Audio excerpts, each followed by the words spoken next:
언어, 사회, 온기, 심지어 사랑까지 모두 빼앗기면 인간에게 무엇이 남을까요?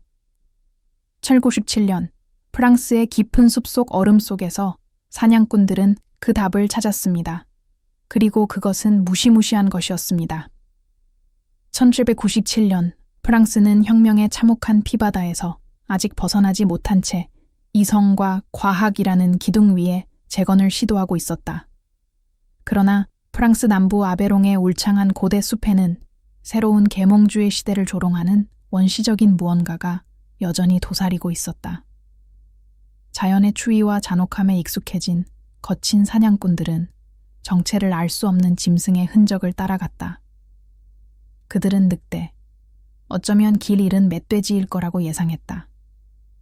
그러나 그들이 발견한 것은 그들의 마음을 마비시켰다. 참나무 뿌리 사이에 웅크리고 있는 그 짐승이었다. 짐승이 아니었다. 살을 내는 듯한 추위에도 불구하고 벌거벗은 12살쯤 되어 보이는 어린아이였다. 그의 몸은 마을 아이의 것이 아니었다.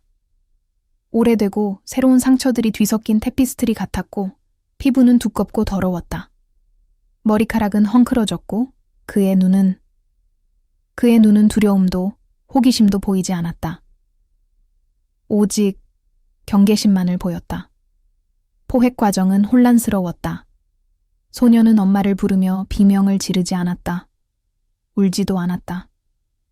물고 핥히고 으르렁거리고 몸집을 가늠할 수 없을 만큼 맹렬하게 싸웠다. 네 발로 기어다니며 불안할 정도로 민첩하게 움직였다.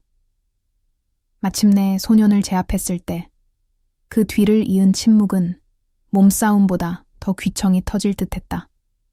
그들은 숲의 생물을 마치 발톱처럼 생긴 발톱으로 땅에서 파낸 도토리, 밤, 그리고 생뿌리를 먹으며 몇 년을 홀로 살아남은 듯한 길, 잃은 영혼을 사로잡았다. 가장 가까운 마을로 끌려간 야생소녀는 숲의 이례적인 존재가 아니라 무시무시한 대중의 호기심의 대상이 되었습니다. 그는 헛간에 버려졌고 마을 사람들은 모여들어 막대기로 그를 찌르거나 그의 상태를 비웃거나 두려움에 움츠러들었습니다. 가장 충격적인 것은 그의 알몸이나 더러움이 아니라 인간 세상에 대한 그의 철저한 무관심이었습니다. 아베롱의 겨울은 혹독했고 눈은 땅을 뒤덮었지만 소녀는 꿈쩍도 하지 않는 듯했습니다.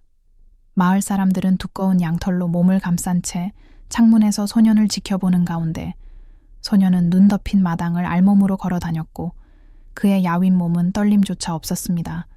소년은 이름을 불러도 대답하지 않았고 친절이나 위협의 몸짓을 이해하지 못했습니다.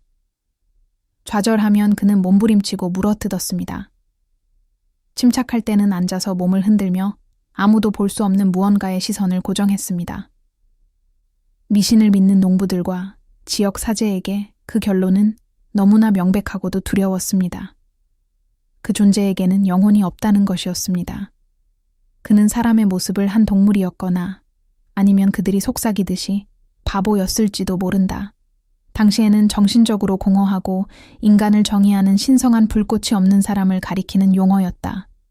하지만 프랑스는 더 이상 미신의 왕국이 아니라 철학의 공화국이었다.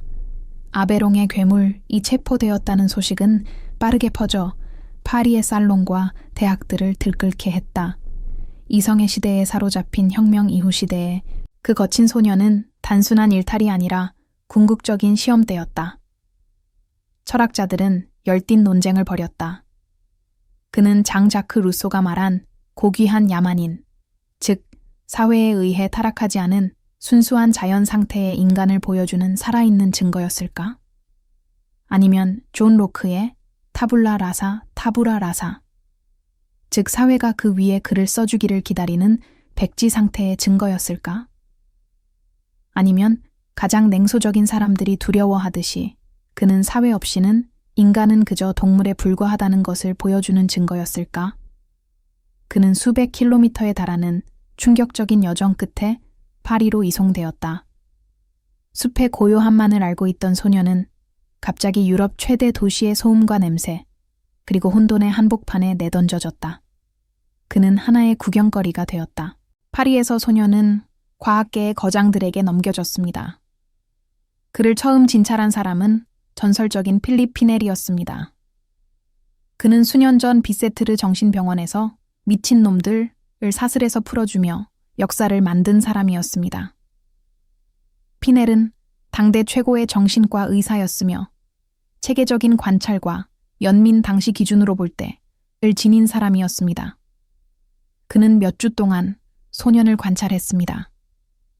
소년의 반응, 청력, 호두 깨는 소리와 같은 자연의 소리에만 반응하는 듯했고 머리 옆에서 총소리는 무시하는 듯했습니다.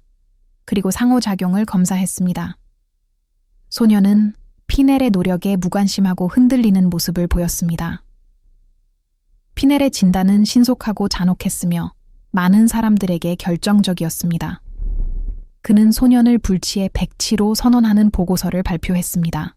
피넬의 관점에서 소년의 야만성은 원인그의 상태에, 그것은 결과 그는 그 소년이 심각한 정신장애를 가지고 태어났을 가능성이 높으며 따라서 그를 돌볼 수 없거나 돌보려 하지 않는 부모에 의해 숲에 버려졌을 것이라고 주장했습니다.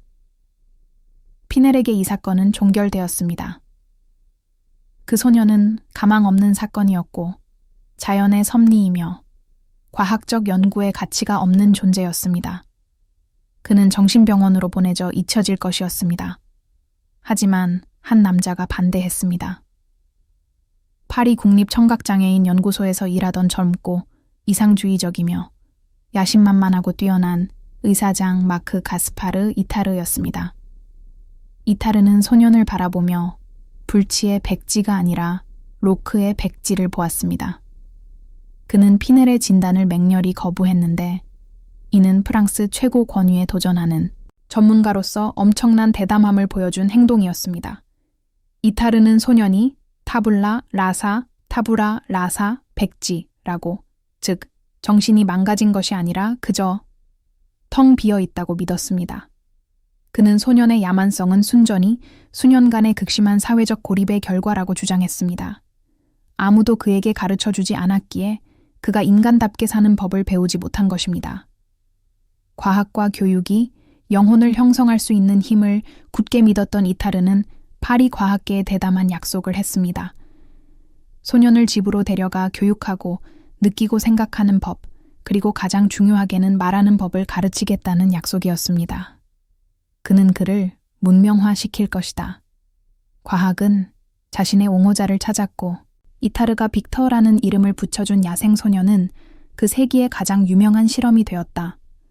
이타르는 빅터를 연구소 부지에 있는 자신의 집으로 데려갔고 그곳에서 인내심 많고 친절한 가정교사 계랭 부인의 도움을 받았습니다.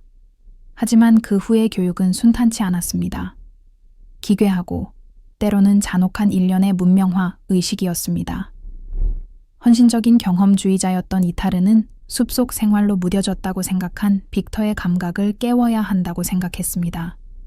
빅터에게 온도에 대해 가르치기 위해 이타르는 충격적인 극한 상황에 처하게 했습니다.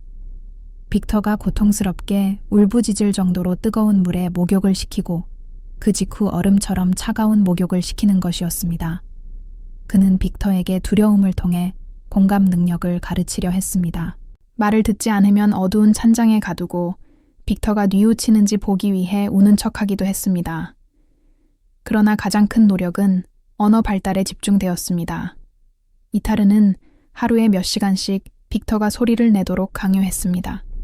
빅터의 턱을 잡고 혀를 움직이고 모음과 자음에 맞게 입술 모양을 맞추려고 애썼습니다. 하지만 으르렁거림과 울부짖음에만 익숙해진 빅터의 목은 더 이상 말을 이어갈 수 없었다. 아이를 교육하는 것보다는 동물을 훈련하는 것처럼 지치고 짜증나는 과정이었다.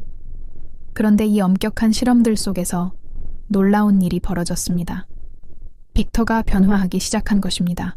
과학에 대한 이타르의 집착으로는 도저히 얻을 수 없었던 소박하고 무조건적인 애정을 베푼 계랭 부인의 끊임없는 보살핌 덕분에 빅터는 인간적인 면모를 보이기 시작했습니다. 그는 옷을 찢지 않고 입는 법을 배웠지만 종종 벌거벗은 차에 눈 속으로 뛰어들려고 했습니다.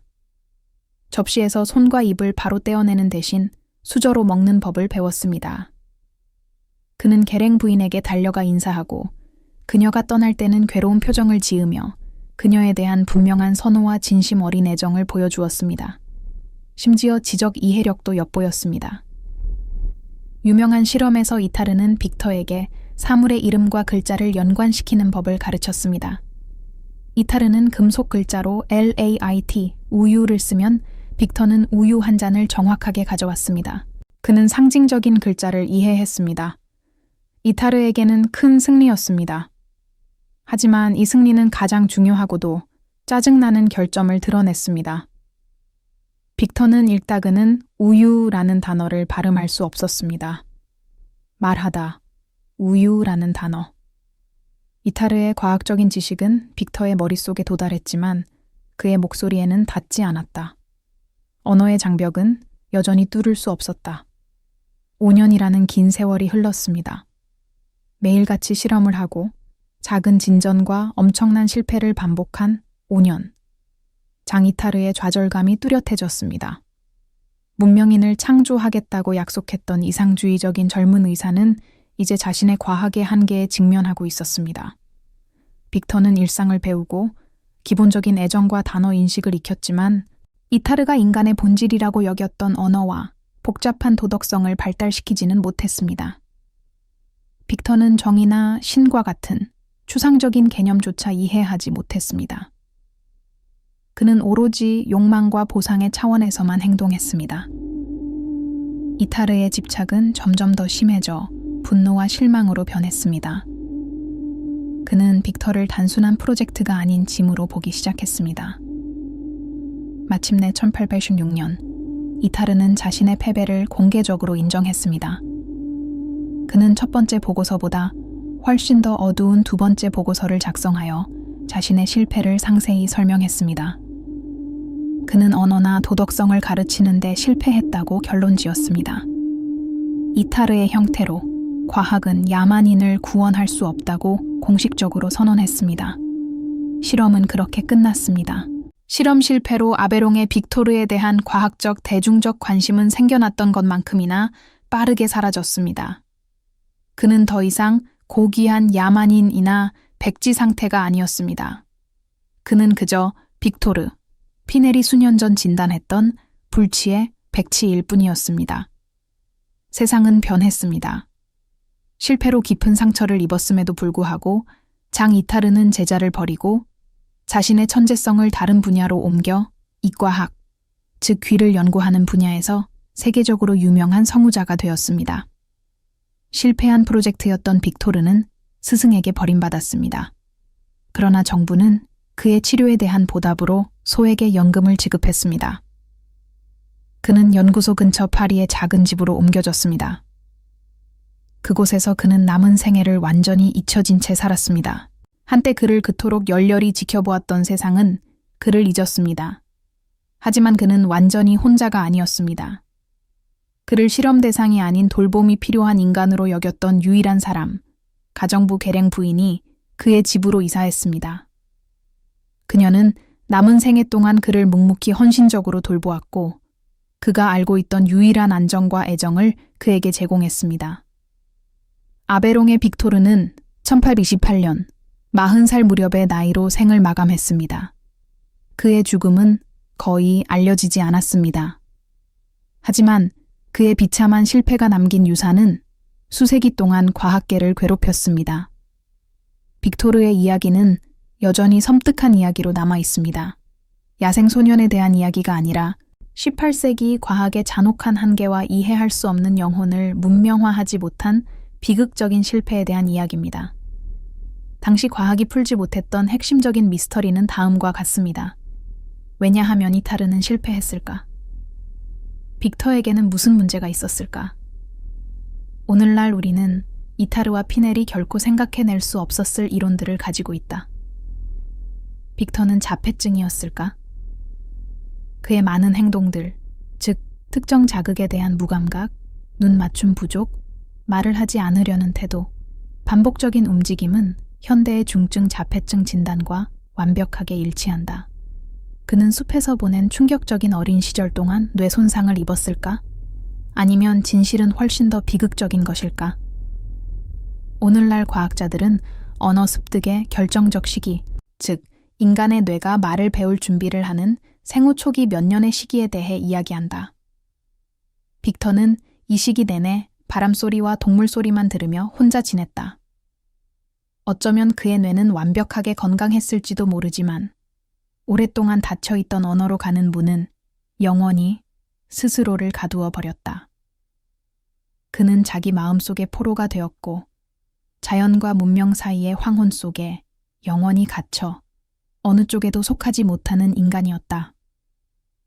이 이야기에 감동하셨다면 좋아요를 눌러주시고 채널을 구독해주시고 가장 좋았던 부분을 아래에 댓글로 남겨주세요. 여러분의 의견은 저희에게 매우 소중합니다. 감동적인 이야기가 필요한 누군가에게 이 영상을 공유해주세요. 다음에 또 만나요.